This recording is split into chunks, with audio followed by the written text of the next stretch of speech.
Adam saying? Should be live anytime.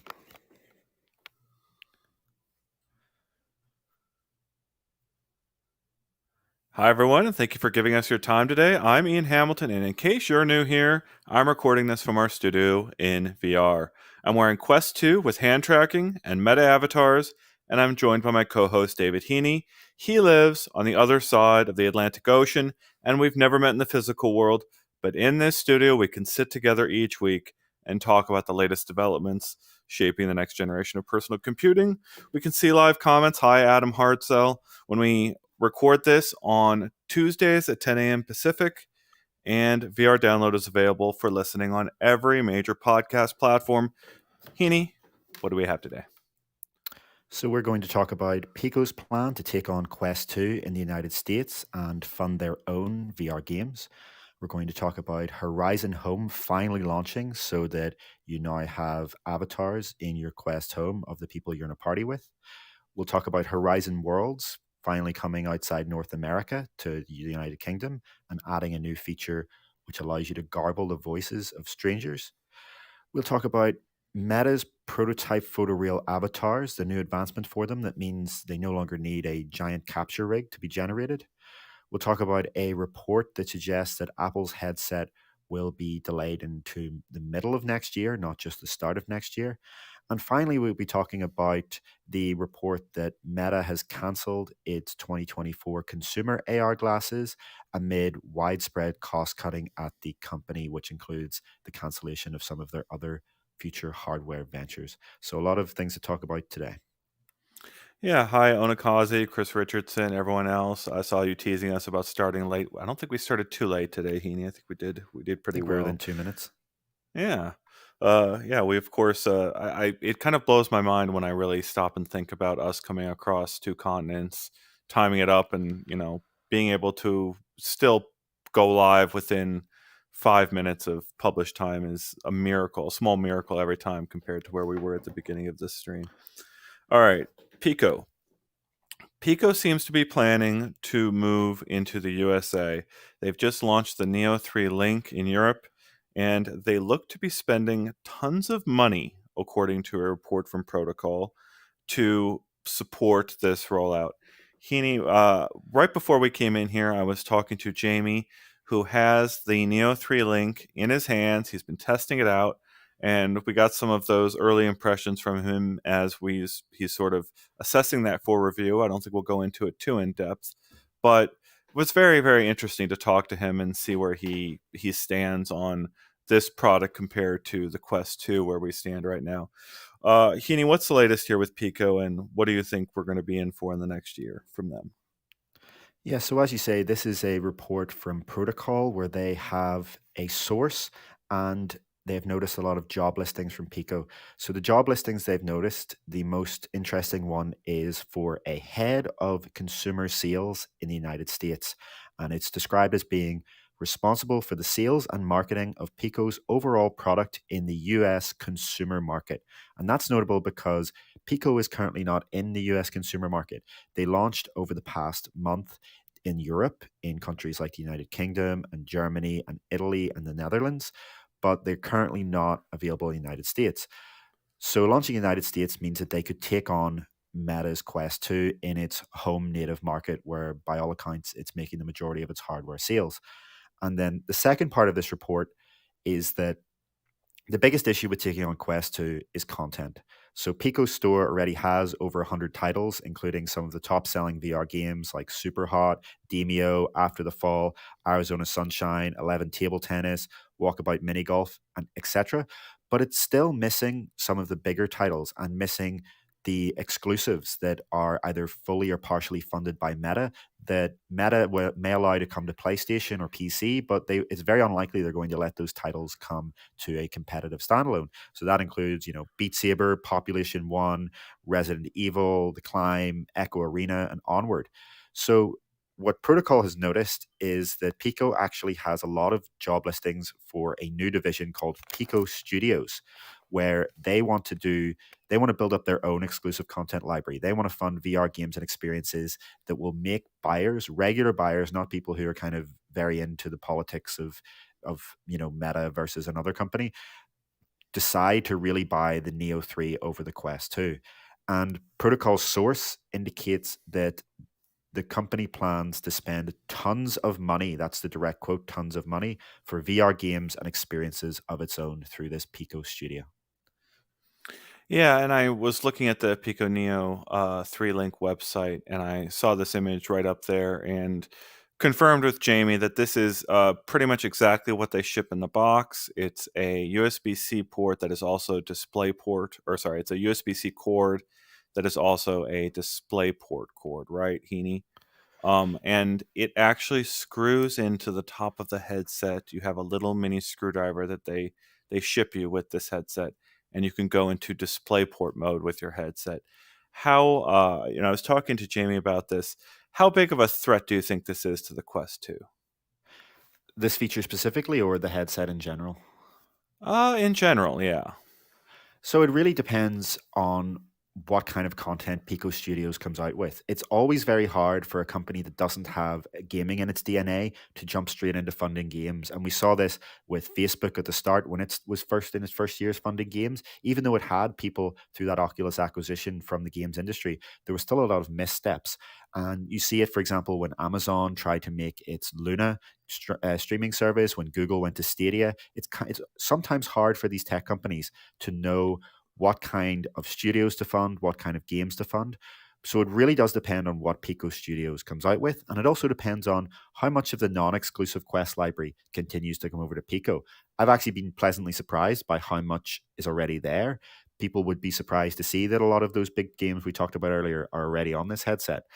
So if they're able to launch it at that same price as the 256 gigabyte Quest 2, if they're able to launch it for $100 cheaper and match the 128 gigabyte Quest 2 at $299, that'll be an even bigger impact. Because right now, this headset is only sold in the equivalent of the Quest 2's larger storage, which is $100 more expensive.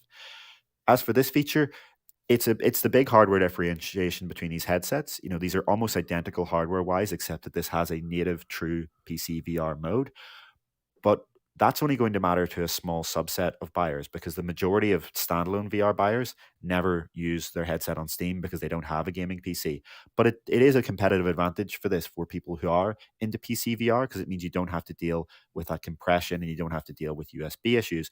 Although I do think that given the popularity of Wi-Fi 6 and given the fact that virtual desktop and Airlink exists now, and potentially, as we've talked about before in this show, Meta may come out with its own USB dongle for a more enhanced Airlink experience. I think the wired PC experience becomes even more of a niche where it's, you know, if you're a simulator fan or sim racing and you want to get that maximum fidelity, sure, this is going to matter to you. But I suspect a lot of people are going to want to prefer to use the wireless, in which case these headsets are essentially equivalent. Mm. I'm seeing Chris Richardson bring up that fundamental question we have talked about previously on this show, which is just, do we trust TikTok with our data any more than we do Meta?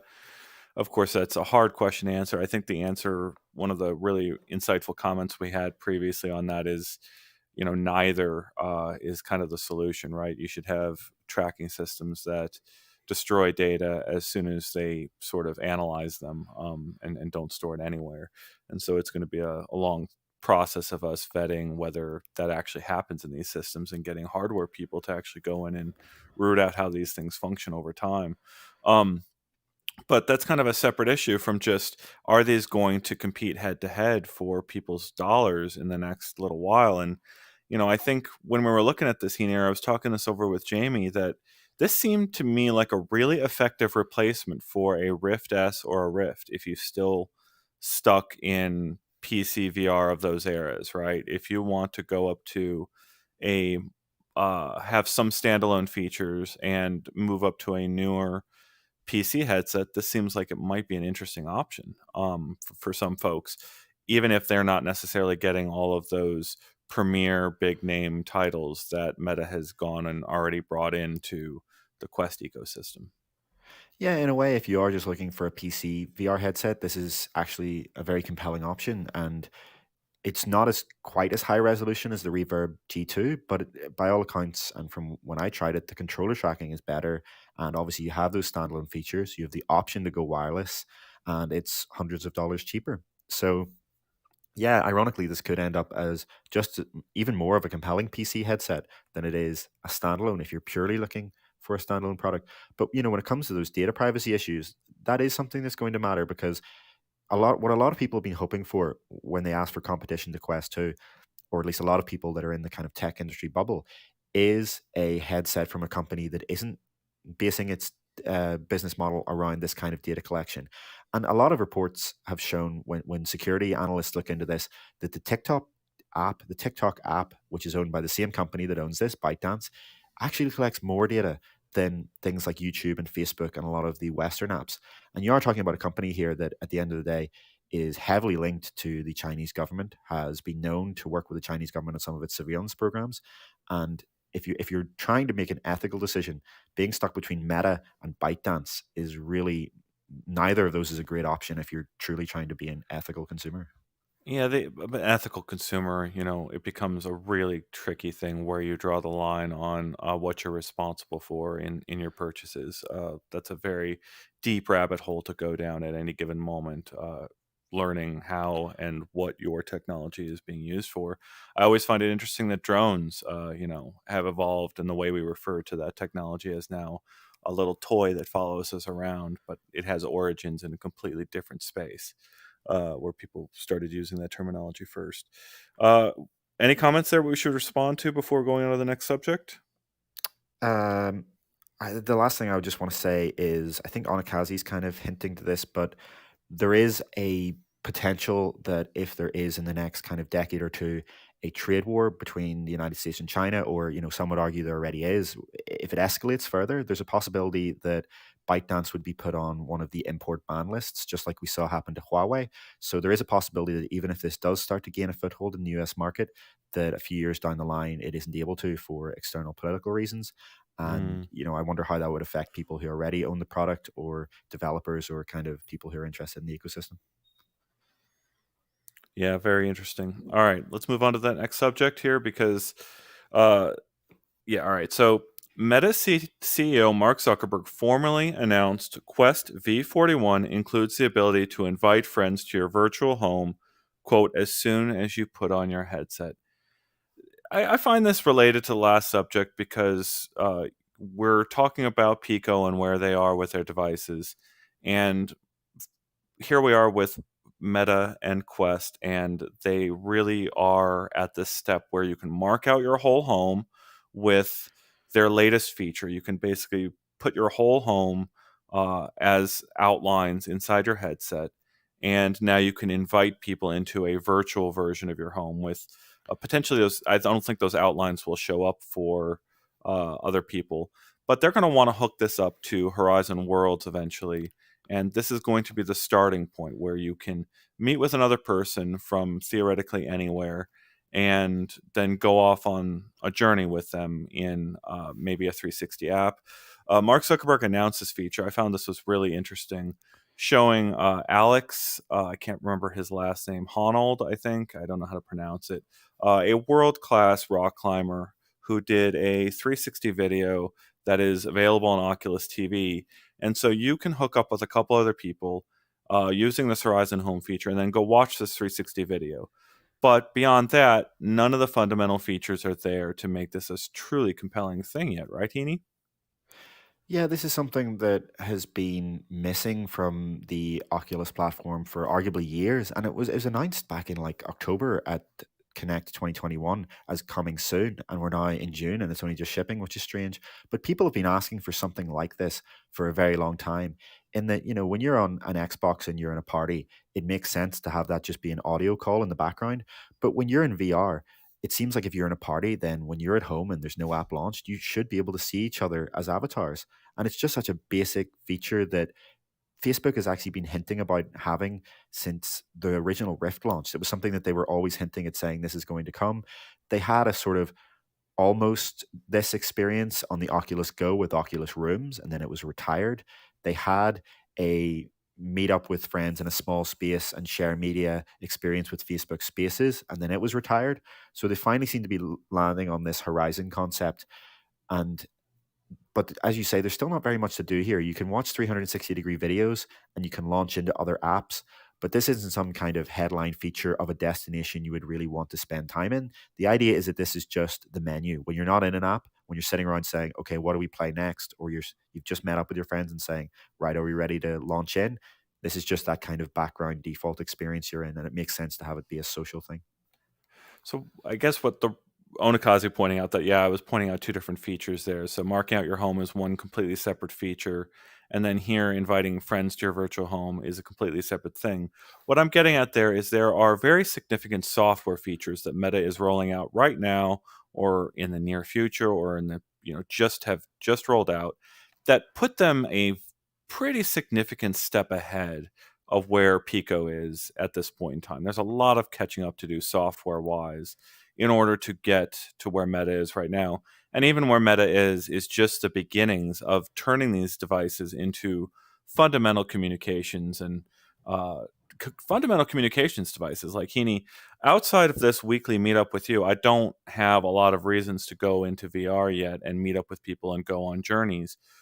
This is the beginning of that becoming a more common thing, isn't it? Yeah. Sorry, 2 seconds. My headset's glitching out.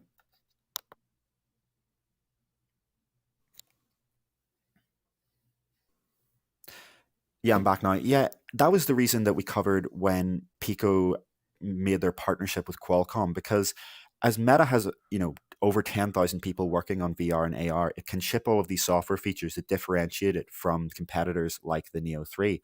But when it comes to those kind of core features, like, as you say, marking out your room with computer vision and remembering where these features are, when it comes to some of the things that we'll see on Cambria, when it comes to space sense, when it comes to those kind of core tracking things, that's what Qualcomm are going to help them with, because Qualcomm developed the chip that's in both of these headsets, but they also develop a kind of software library that hardware makers can use. And the reason they do that is to make it easier for other people to jump in, because otherwise, as you say, there is going to be this constant barrier that gets larger and larger, a deeper and deeper moat of these Quest exclusive software features. I don't think we're yet at the stage where anything on Quest in terms of the home system and the system software is so compelling that anyone's like, I'm not going to get another headset because this is so good.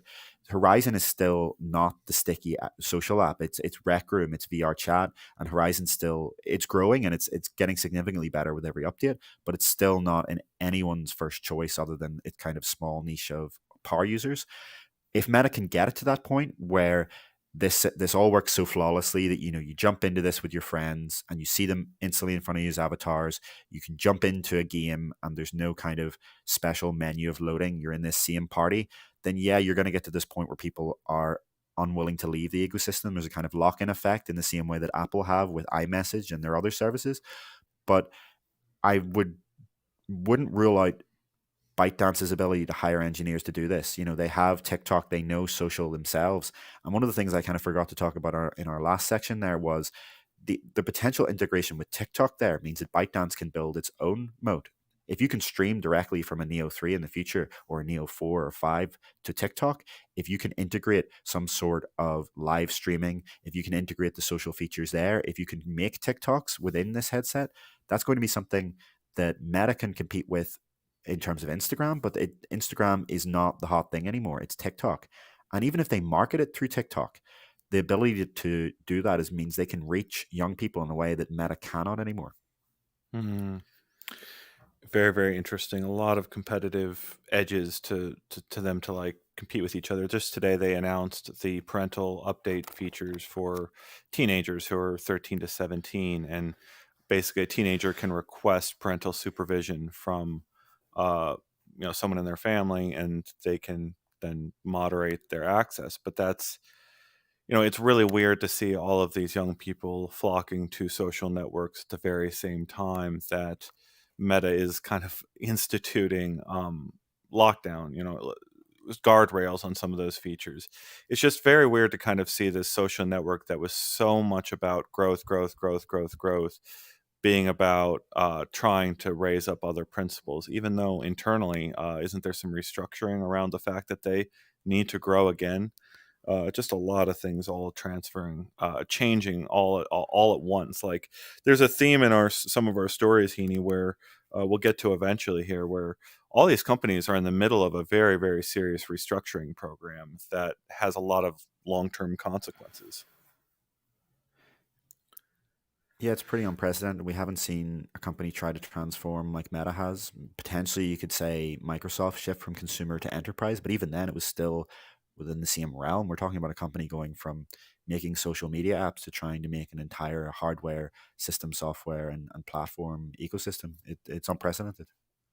So the next story is sort of related is Meta's Horizon Worlds is officially expanding from the United States and Canada to include the UK. So if you're above 18 years old, live in the UK, and have a Quest 2, you should now be able to use Horizon Worlds. Heaney, you've been I've been asking you to about Horizon Worlds forever, and your response has always been, "Why do you keep asking me that? I don't have access."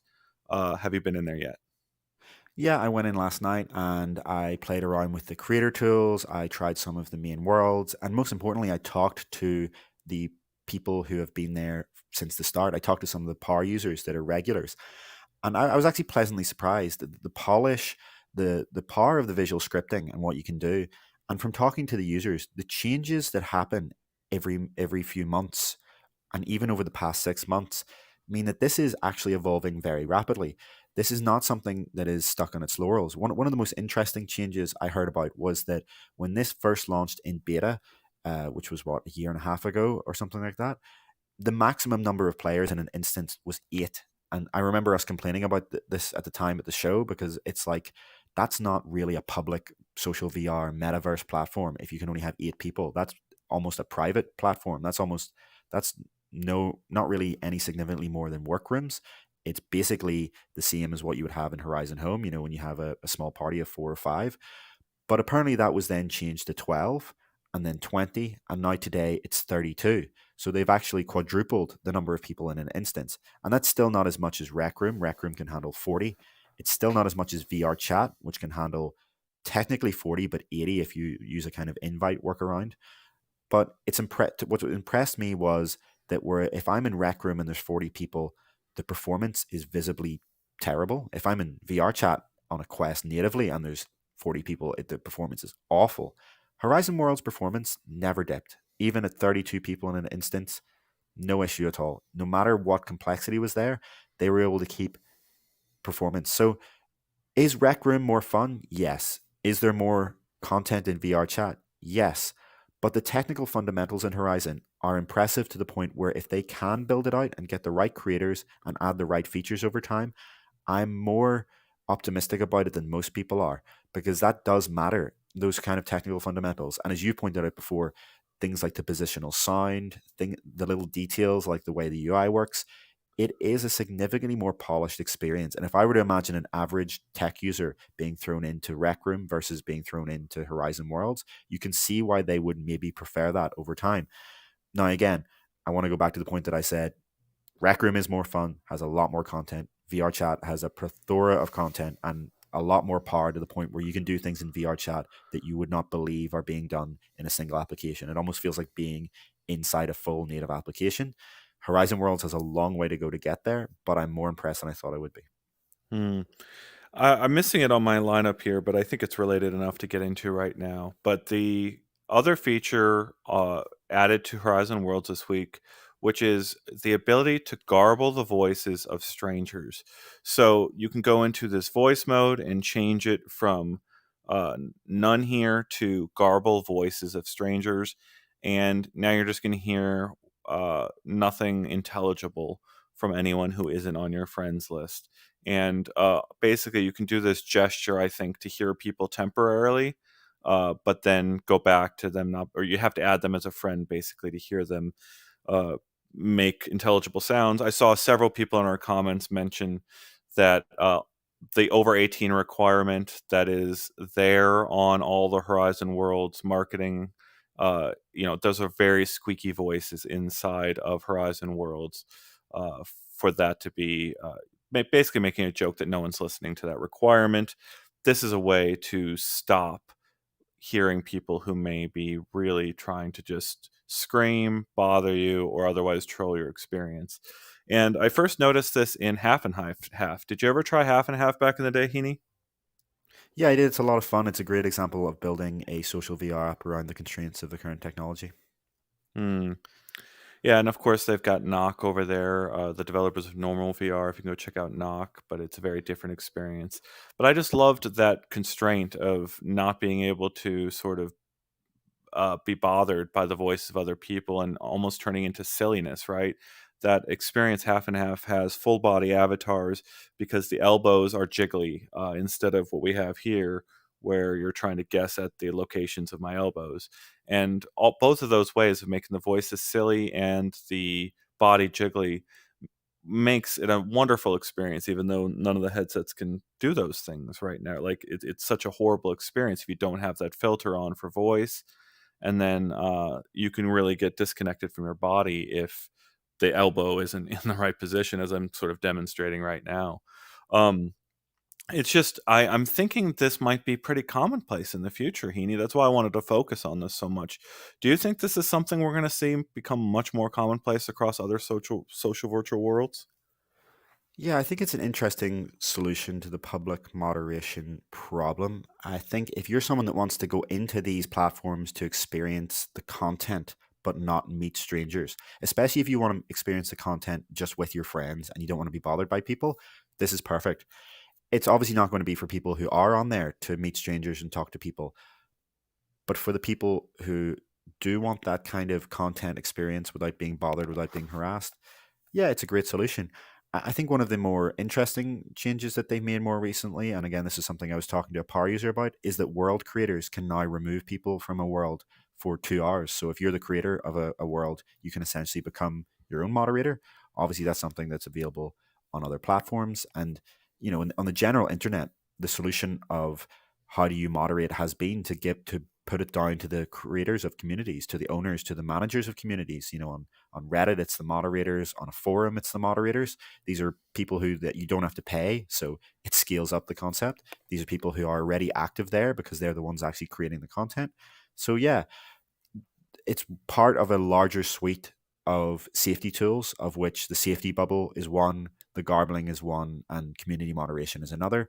But as I've said before, I still think that when it comes to the public spaces that you're in by default, those kind of lobbies, the hubs, whatever you want to call them, I think there should be kind of company provided moderators that are paid to actually deal with people. And there are in Horizon now that they do have those, but they should be properly moderating the space because just as it's always said that a bad first VR experience can put someone off VR. If someone's never tried VR before and you put them in a headset and something that's terrible, they're going to, for years in advance, for years on, they're going to say, "Oh, I tried VR and it was pretty terrible."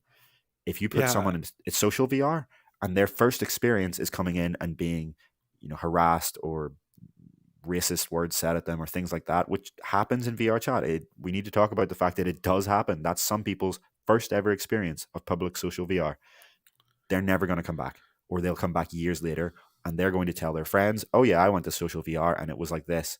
So it's something that needs to be taken seriously, and all of these are part of the solution. yeah. I think a lot about maybe how people are going to be experiencing online social VR for the first time, years out.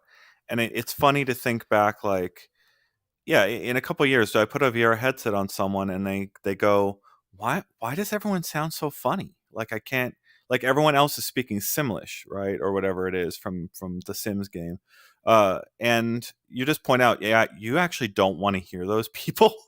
I would much rather that be the first experience of a person in social VR than have them put on the headset, hear something awful, and not want to go back in. If they know that the other people can't hear them and those people aren't going to bother them, it's going to make such a better experience overall in so many places, I think. It's also interesting to think what the inverse is of that when you actually have augmented reality. One of the things that Meta researchers had met with us about virtually, we did a call with them, was they talked about having perceptual superpowers, or the idea that you could wear like earbuds at a restaurant and the earbuds could tune out everyone else in the restaurant except for the person across from you. That same ability could be flipped, right? And you could hear people at other tables who maybe you shouldn't if the technology is tuned right. So I actually just saw an article, it's on my reading list, it was from the last week, that Google has shipped that as a feature where you point your phone and you have your earphones, and whoever you're pointed at is the only person that you can hear through your earphones. I think, which Mm, is remarkable to see. There's a lot of things like that, where Meta talks about a big idea and shows you off their research and says, "Oh, this is coming years down the line," and then another company just ships it. Most recently, Apple showed at their WWDC the idea of having a personalized HRTF or spatial audio by scanning your face with your iPhone so it knows the exact distance between your ears. That's something Meta has talked about in research for years. Apple went and shipped it. mm. Yeah, that's a wonderful point, Heaney. And it's interesting to think about a lot of these features that we talk about being scary in some instances, also being uh, fundamental accessibility features to a certain instance. A lot of people look at these things and they get scared by the most awful potential use of it, when in reality, a lot of these features are going to open up computers for a lot of people that didn't have access to things before. And that's when Apple shipped this feature with like door detection, I think, and that's a huge feature for a lot of people. So Andrew is asking, will people know they're being garbled? Yes, it shows up visually that the other person has you garbled. It's not something where you'll be talking to them and being like, "Oh, why can't I hear?" It shows up visually, and they can hear you by putting their controller up to their ear. Uh, Etia says they stopped playing VR chat because of the slurs. So yeah, that's another example of And that and being a Bicycle problem. saying that if you're young or naive, do you think that just how people act in VR, and maybe you start, modeling your behavior after it? And that gets to the very core of this, right? This feature stops harm from starting, but then you've also got to set norms and sort of like a way for a positive interaction to be fostered from the outset, right? Like, what if voice chat is like an achievement you earn or something you unlock when you achieve a certain level of notoriety in the community? Yeah, I continue to think that the long term future here will be communities that are organized around kind of topics. So you go into Horizon or VR Chat or Rec Room to go to a club, say a book club or something. It's a general example. And so you're around like minded people, and maybe there's some sort of basic vetting process that you need to do to make sure that you're not just going to scream slurs and kind of say awful things. And then you're kind of into that community, but it's a very large public group. It's a similar model to maybe Facebook groups today. Adam is saying that Poker Stars has a literal remote control that turns offensive players into mute crash test dummies. I'm gonna have to see that one. I was joking with you at one point about having ban hammers, literal ban hammers in virtual spaces, but I like turning them into a crash test dummy. We ready to move on to the next subject there? Yeah. So I'm very excited to talk about this one because Heaney has been following this extremely closely. So Meta's prototype photoreal avatars can now be generated with an iPhone scan. How realistic are these avatars, Heaney, compared to some of the things that Meta has shown in the far off future?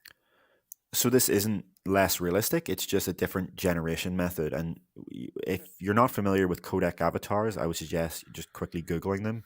But essentially, it's Meta's research project that they've been showing off since 2018 and the goal is to develop photorealistic avatars that can be driven by a putting on a VR headset. And the idea is that if they can achieve this in a product by the end of the decade or whenever they do achieve it, that this can essentially replace video calls because you can then have a full likeness of someone, but you're in the same shared three-dimensional space rather than seeing them on a tiny little rectangle in front of you. You would see them at real scale. You'd be able to do things like play a game of poker together. You'd be able to play table tennis while actually seeing your friend who you know from real life as they look. And if the technology is good enough, if the headset's good enough, if the positional audio is good enough, if all of the little details are right, it should induce this phenomenon called social presence, which is an actual psychological phenomenon where you feel like you're sitting across from someone. And right now, the only way to get that is in real life. If you're really in real life sitting across from someone, you will get the feeling of social presence. The potential for VR and AR is that it can be the first technology that can trigger that same feeling remotely. And if they can do that, that could become a bigger application for VR and AR than gaming. Just the simple act of social presence, because then you can have work meetings that feel like you're actually sitting around a table with someone. You can hang out with a friend who lives in a different country. You can hang out with someone who lives on a different continent, and that will change human communication in the same way that telephones did, and in the same way video chats did, compared to our current way of hanging out with someone, where you either, as I say, look at a little rectangle that shows their face, or you play a disembodied game with them where you hear their voice and you're working on the same task, but you're not actually there together. And so the research that Meta is showing off this week is that whereas in the past, generating your avatar, your codec avatar, required a capture rig that looked like this with 171 cameras, and then you would kind of go in there for something like 10 minutes and maybe more and do all these different face poses, and all of these cameras would capture your likeness. The research now is that they can do it with any phone that has a depth sensor. So that's, any iPhone with Face ID. And the process now takes 3 minutes. So you start by just scanning your face with a neutral expression, and then you go through and follow the instructions to make 65 different facial expressions while you pan your phone around you. And the result is an avatar. The avatar actually takes something like 6 hours to generate after you've done this capture process, and that's on a machine with 4 high-end GPUs.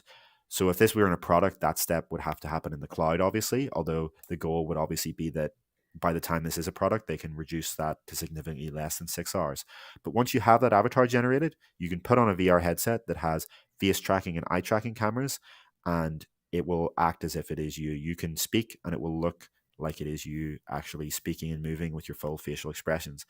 So it's very interesting to see that they've taken this kind of very difficult step, which was, how will people ever generate this if you require $1 million capture rig, and taking that step away. It's in April, the head of codec avatars at Meta said that when they first started the project, they were 10 miracles away from shipping.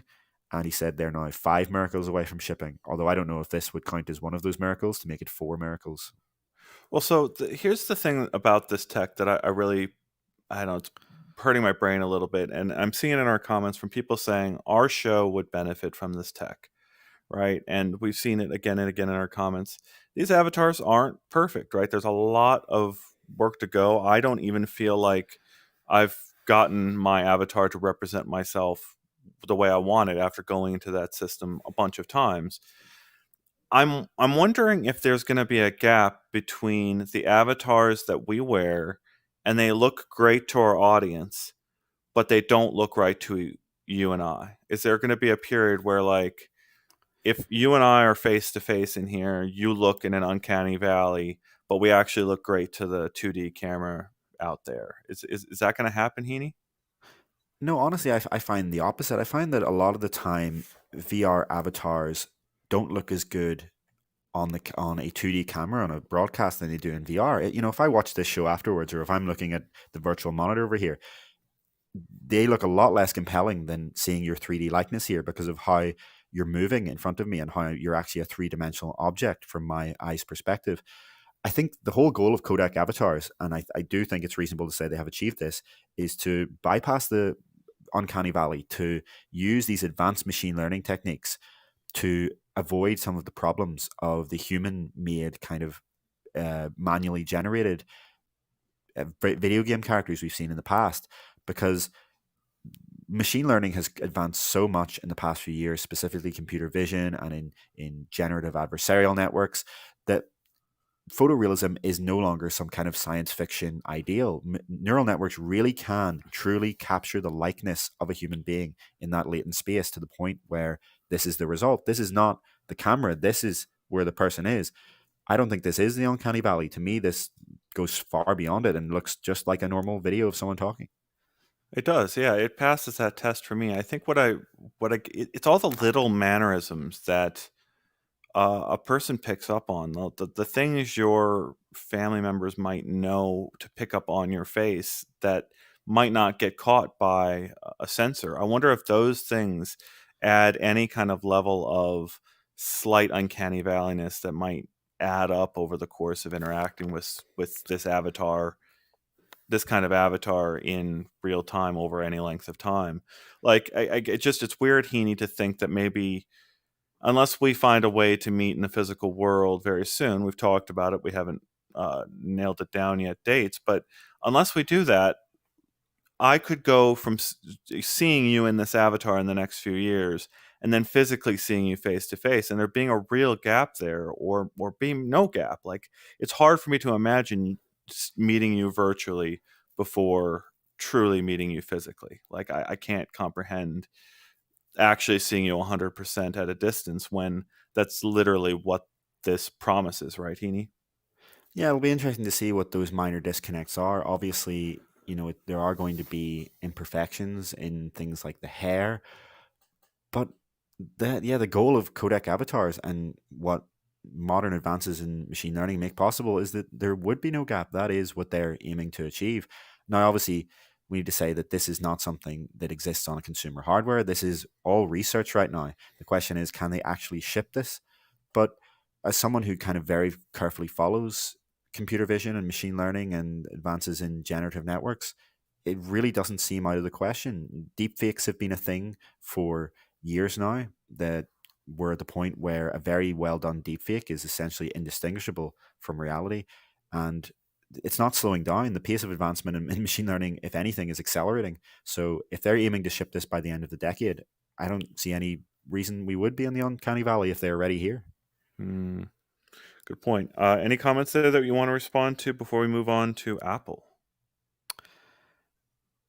Uh, just that a lot of people are kind of saying that, yeah, it's Funky Slaw saying he doesn't see oh wait, no slight uncanny valley vibes from me. I'm not sure if that's kind of no comma, there are slight, or no slight. No, I think it's, yeah, he's not seeing that. But Yeah, maybe.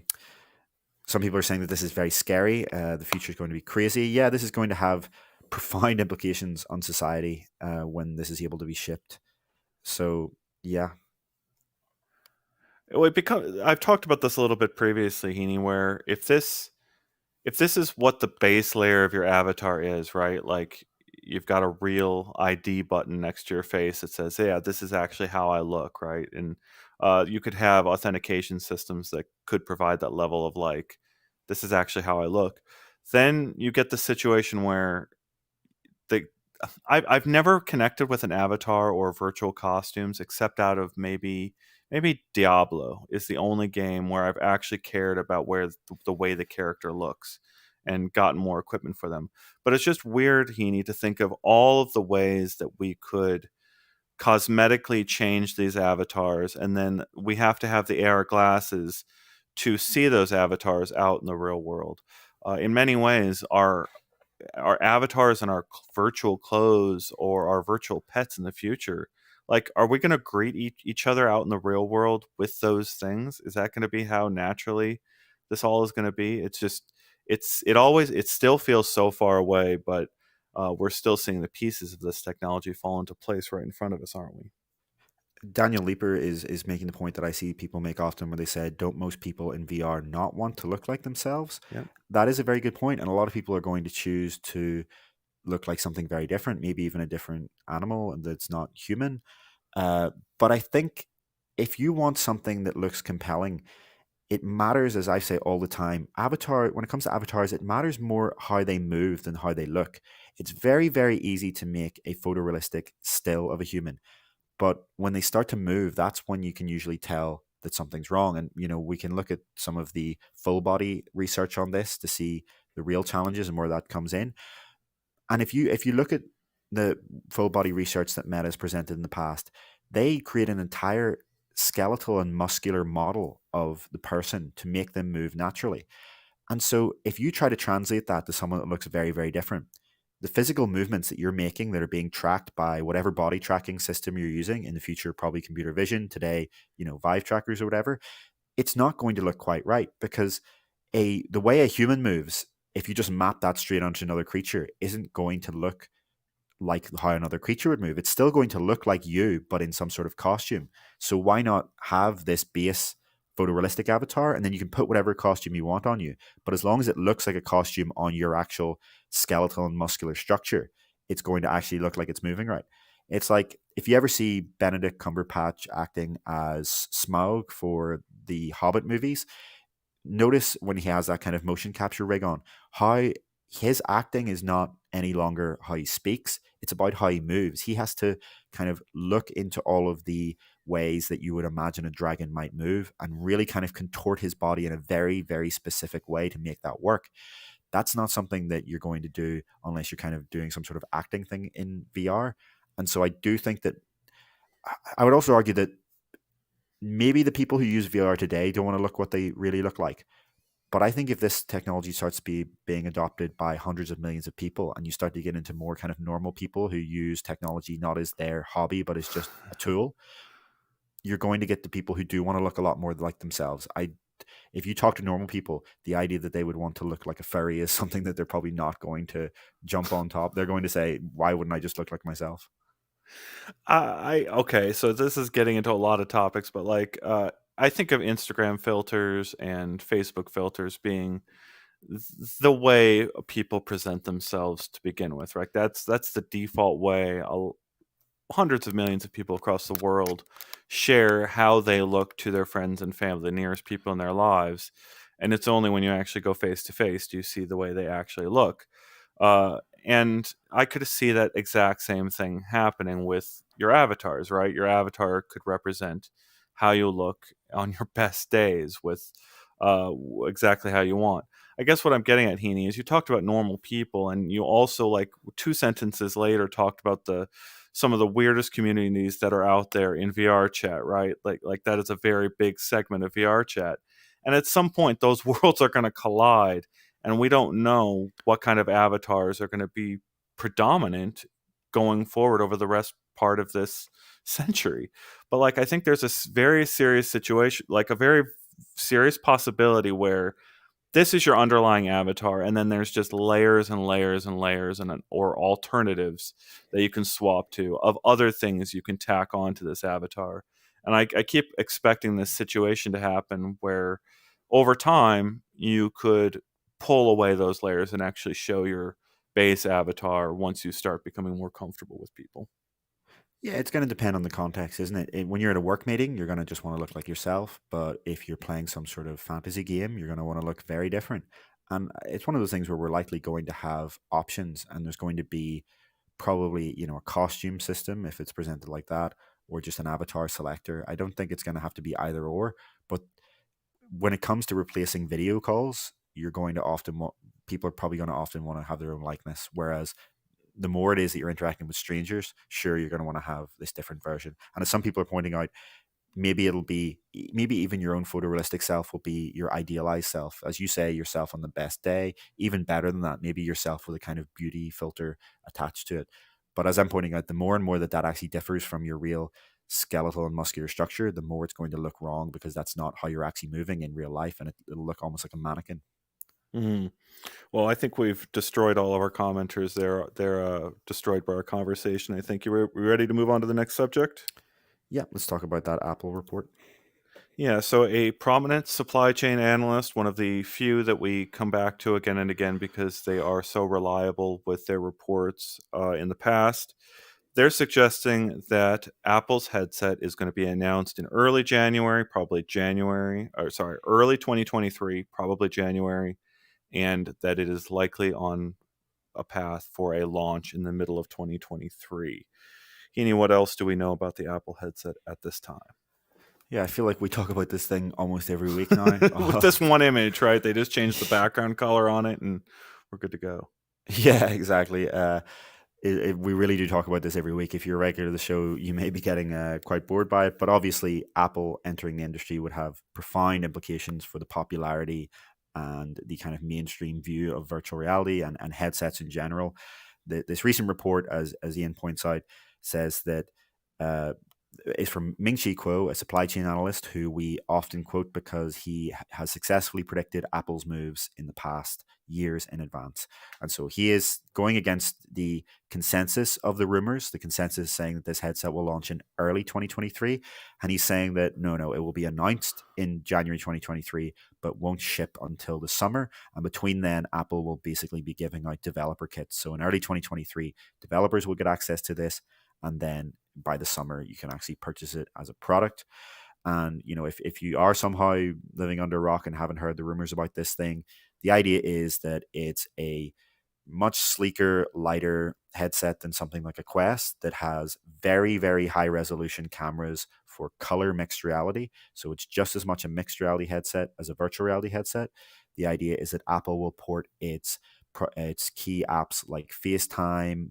It will have a Google Earth VR equivalent using Apple Maps. It will be based around, in many ways, based around being a MacBook on your face, where you can view your Mac applications and you can also run iPad and iOS applications in a kind of virtual workspace of your own. It will have, according to the reports, dual 4K OLED micro displays and a MacBook level processor, the M2 processor that's just been announced for the latest MacBook Air, so that it will be, twice or three times as powerful as a Quest 2. It will more likely compete with Meta's Project Cambria.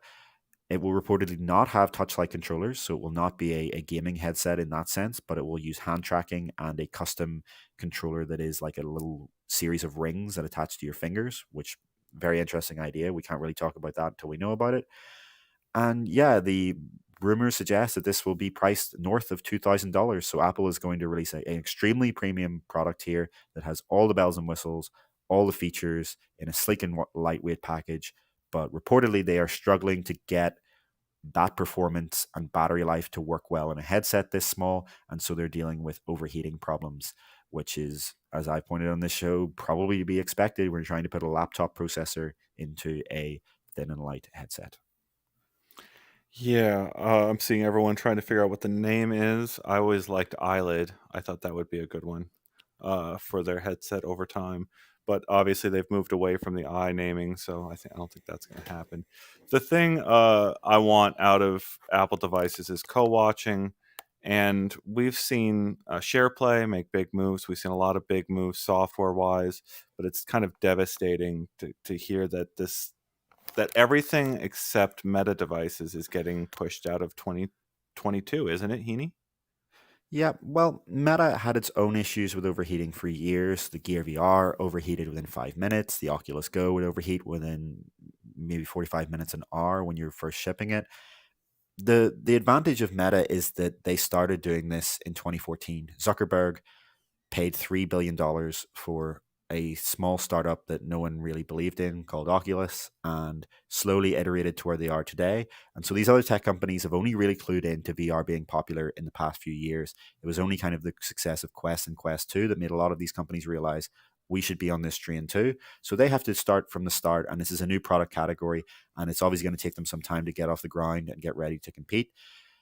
So yes, it's not surprising. It's not surprising to me that we see PlayStation VR 2 is not out yet, that Apple headsets not out yet, that competitors from the likes of Amazon and Microsoft haven't really brought out something yet, because they are just so, they're simultaneously late to the game in that sense. But as I always point out, this is still the beginning of the beginning for the VR industry, so there's still plenty of time, and it really doesn't matter if this thing comes out in 2 years' time. It's still the early days. Apple could delay as much as they want, as long as they deliver a compelling product before Meta scales into the hundreds of millions, which probably won't be for another 5 or 10 years. They still have plenty of time to compete. Interesting. 5 to 10 years for hundreds of millions. I haven't ever put it out on a chart like that. It's something we should probably consider at some point, trying to think that through. Because what does a VR market look like with hundreds of millions of headsets passing? It seems so far fetched after so many false starts here. Um, there was Skiva saying about 2023 is going to be an expensive one. I better find a place to sell this extra kidney. Yeah, he's joking there, but like I was talking about this with family, and you're talking prices that are equivalent to cars or down payments on houses to buy multiples of these things. Like if you're moving into your VR headset at this point in the future at these prices, going to be pretty significant to have that kind of thing on the market, because an index that you connect to your PC for $1,000 is not the same as something that you're so darn invested in, and you better get some value out of it. Yeah, it's we're finally at the point where the standalone VR market can bear the price of a premium product, where these headsets have the ability to deliver an experience that justifies that kind of price point, at least for a small number of people. We've heard Meta's Project Cambria headset is priced at significantly higher than $800, so it's not going to be cheap either. But you're still going to have this world of $300 Quest headsets. This is just going to be an entirely separate submarket that opens up, that provides a higher quality experience for a smaller niche. Just like every technology has always offered the budget options and the higher end options. I don't think this is going to be, people say it's going to be an expensive year. Yes, if you want to get these products, but realistically, you don't need to get these products. The features that are available in these headsets will be available in a few years in headsets that cost a fifth or a tenth of the price. It's just, if you want to Yeah. be an early adopter of this technology, you need to pay those prices. Yeah, and I do wanna be an early adopter, and I think our commenters do wanna be early adopters, and that's the thing that's gonna be so painful where, uh, the price tag to be these early adopters has been significant, but, still nothing compared to what we're in for in these next phases. Yeah, and we have Vario at the very high end. There was multiple thousands of dollars. Yeah, did you see the flight simulator headset, Heaney, that was like $1 million rig? There was like $1 million flight simulator rig somewhere in our inbox. Yeah, it was Crazy stuff. the that was the XTAL 3 lined up Yeah. in a flight simulator, wasn't it? Yeah, that was the one I tried at CES, the wide field of view with no distortion. Yeah, there's always going to be a market for the highest end products like that from industry and enterprise and military. Yeah, David Heaney, Jimmy's asking, why do you think the Apple headset real pictures have not leaked yet? Seems like the project is leaking left and right with no pictures. Hmm. Because, well, the information claimed to have drawn this based on a real picture, but for legal issues, they weren't able to release the picture. When you see a picture leaked of a tech product, it's usually because it's coming through manufacturing and someone in the factory has taken a picture on their phone and sent it out. But this headset, by all accounts, is still something internal within Apple. So if someone were to leak a picture of this, they would be breaking their NDA and potentially breaking the law. So there would be a lot of legal issues involved in that, which is why what the information did was they drew this picture based on the photo they saw, which apparently gets you out of any legal issues or NDA issues related to it. So I think we'll see this start to leak potentially once it actually gets into mass production, which according to Quo should be in the second half of this year. So maybe around Christmas time, someone in a factory in Taiwan will take a picture of this thing. I don't think it's appropriate uh, to suggest people email tips at uploadvr.com. So I won't suggest that people email tips at uploadvr.com. All right, we ready to move on to the next subject? Yeah, let's move on to our final subject.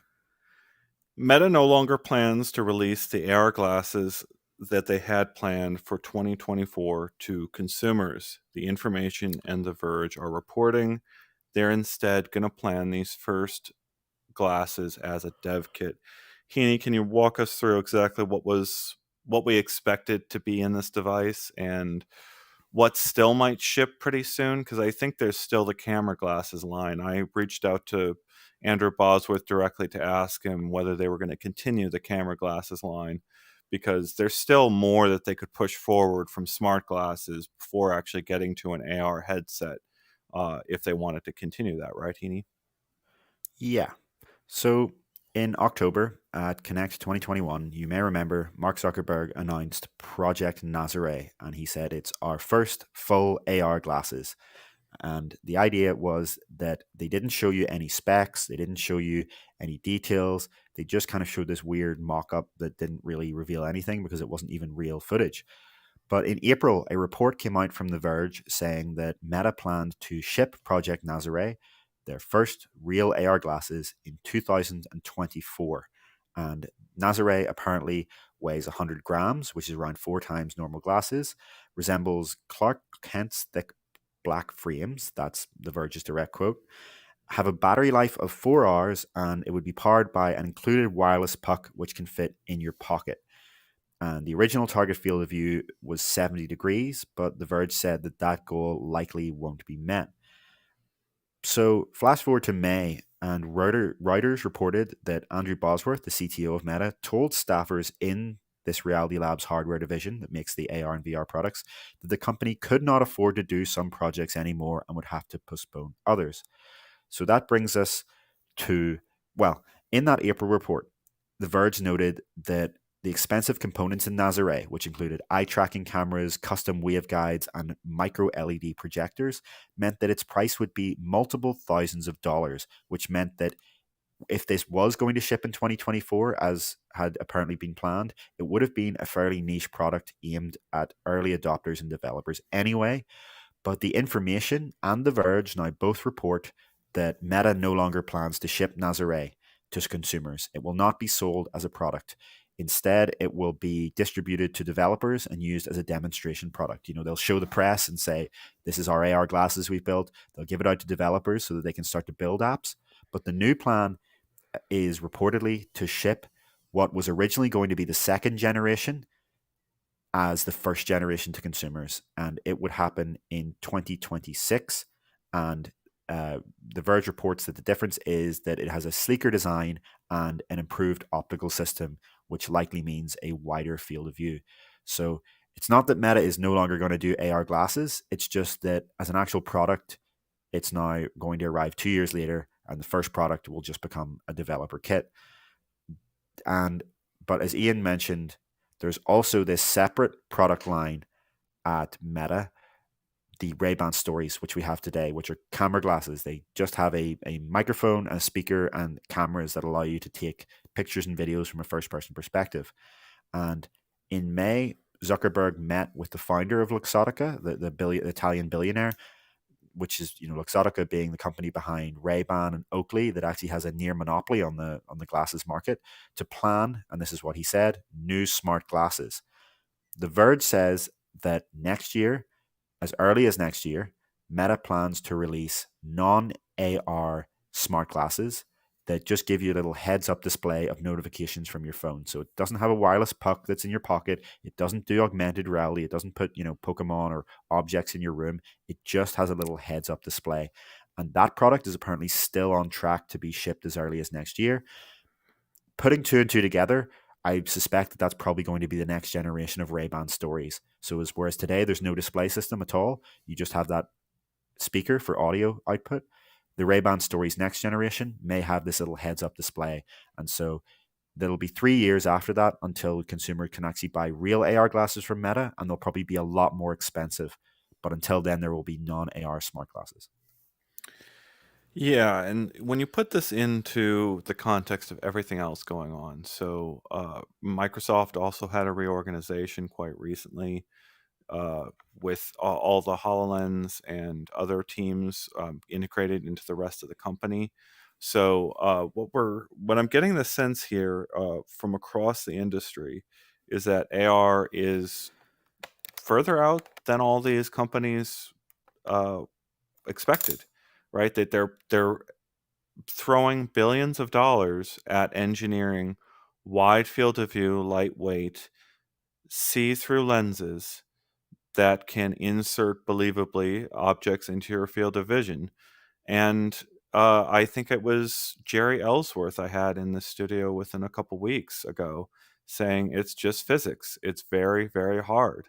And no matter how many billions they're throwing at these projects, we come back again and again and find out that it's just not doable in a really compelling way at an affordable price. And that means for the near future, Heaney, doesn't it, that uh, AR optics with mixed reality reconstruction is going to be big for the next, I don't know, 3 years, Heaney, at least? You're still muted. Sorry, my headphones just fell out. Yeah, it feels like trying to ship an iPhone in the 1990s. That's what it feels like a lot of these companies are trying to do. And the reality is, the technology today is becoming possible to make great VR headsets. In the next few years, we're going to see some really, really compelling products that get rid of a lot of the issues that are still there with something like Quest 2. And because these headsets are going to have these high resolution color cameras on the front of them, they're actually going to be able to deliver a better mixed reality experience in these glasses for years, though obviously within the context of your home, because you can't kind of go and walk out into the real world.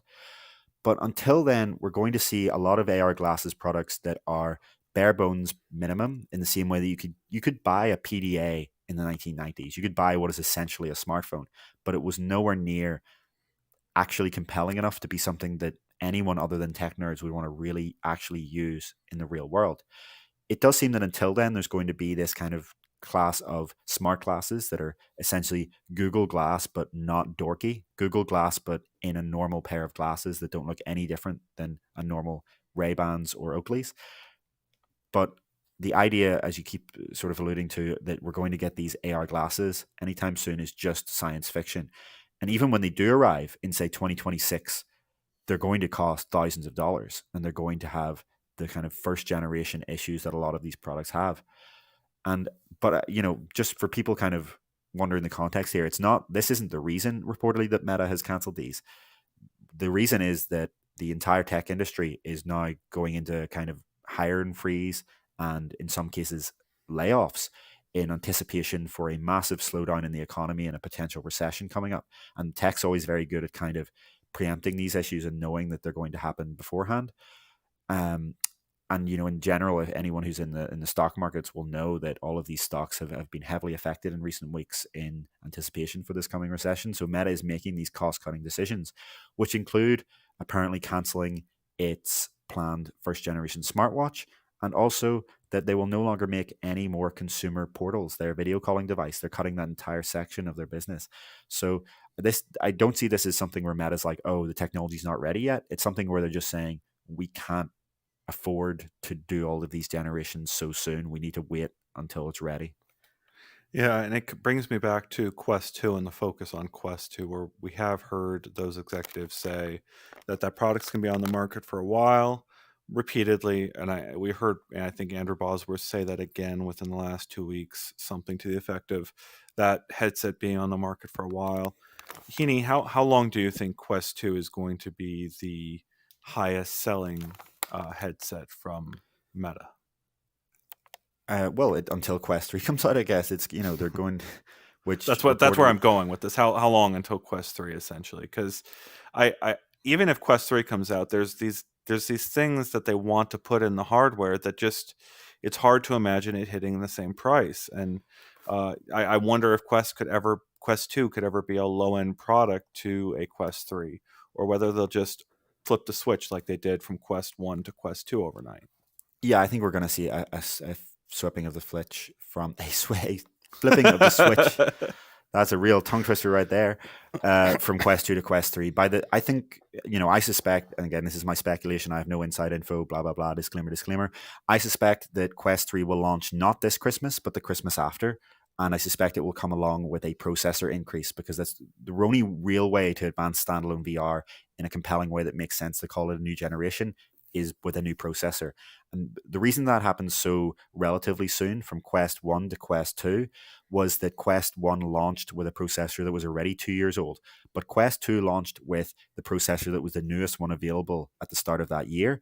So I think we're going to see a 3 year cycle essentially, where by that time they're able to again make the same processor jump as Quest 1 to Quest 2, from Quest 2 to Quest 3. And then when you get that, that enables widening the field of view, that enables increasing the resolution, that enables adding new features without having to put in this massive battery that would drive up the cost.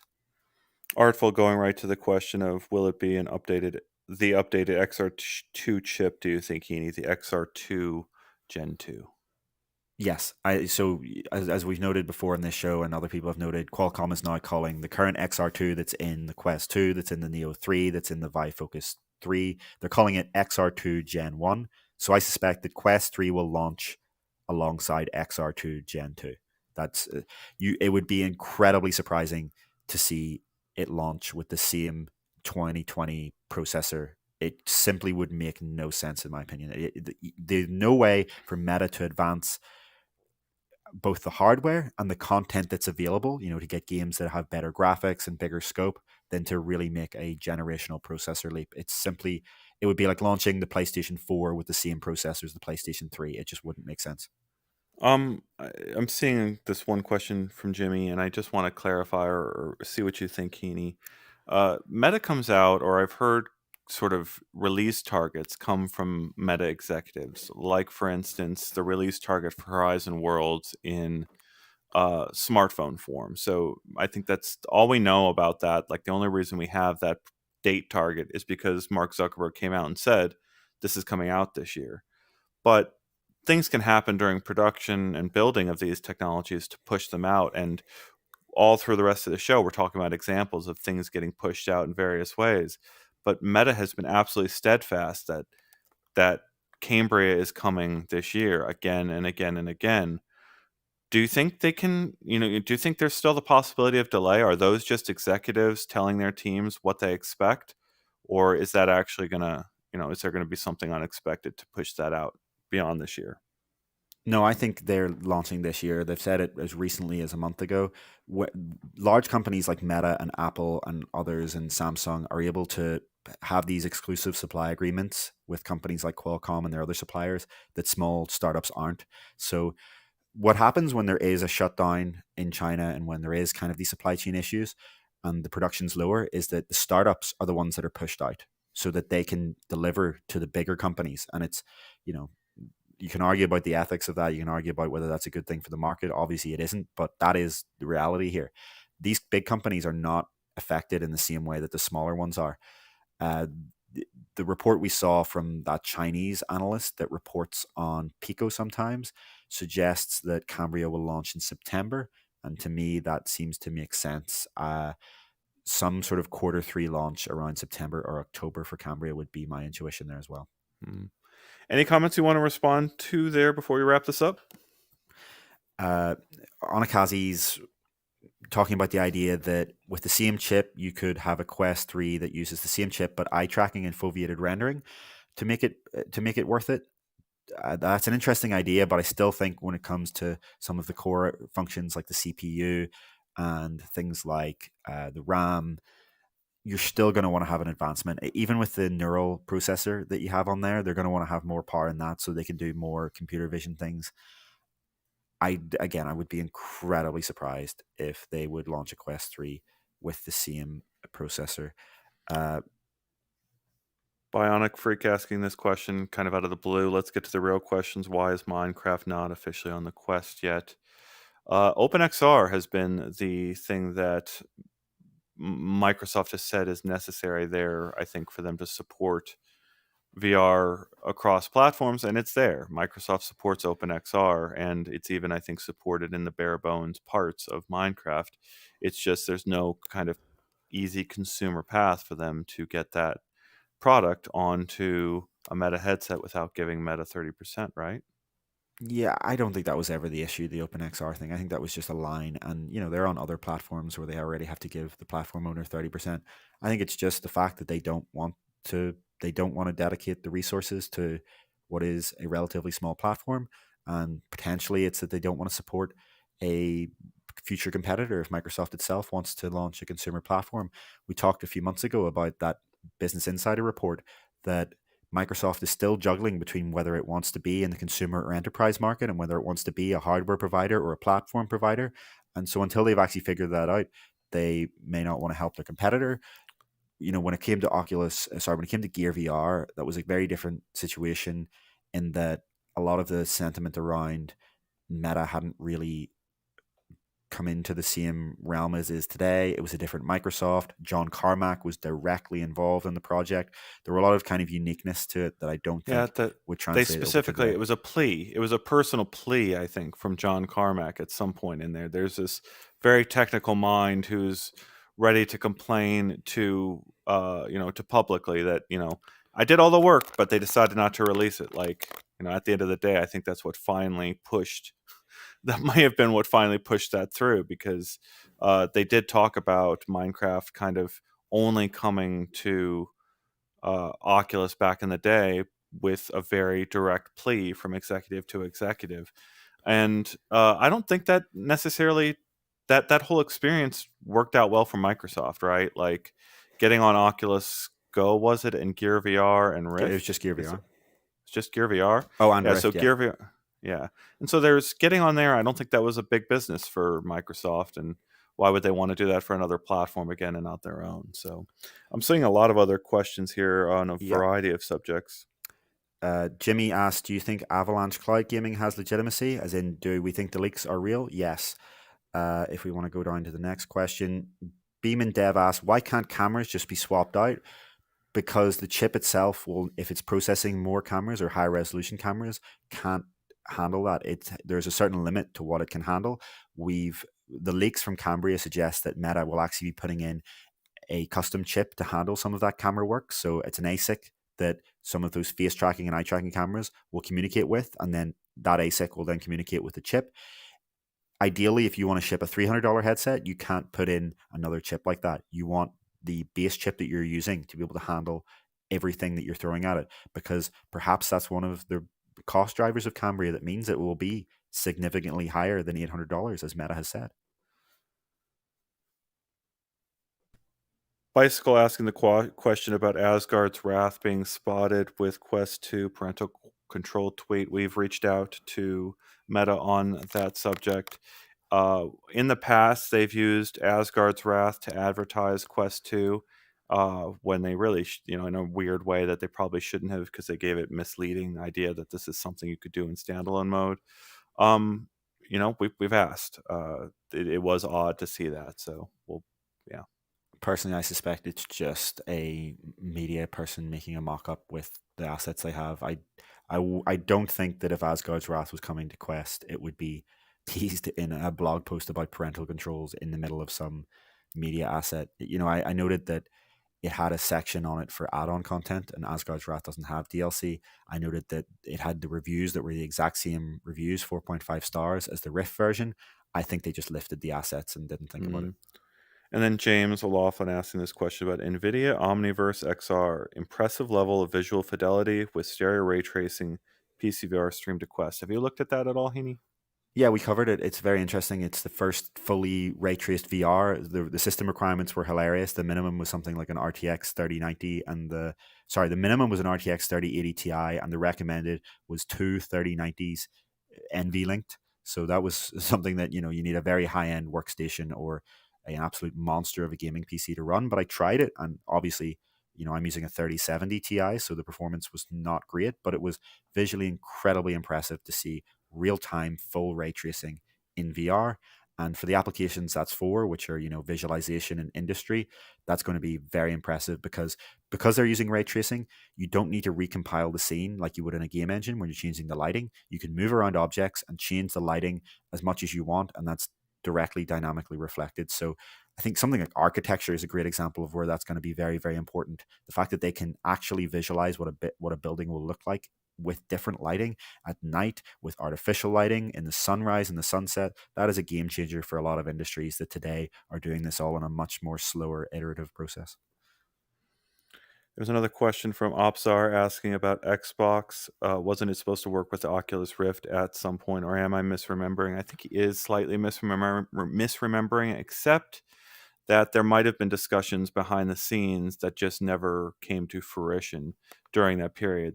As I recall, the news, the way that came out is during one of the Xbox announcements events a long time ago, they did put up specs that included VR, a brief mention of VR in some mock-up page for their product, and then very quickly it got removed very soon after that event, right, Heaney?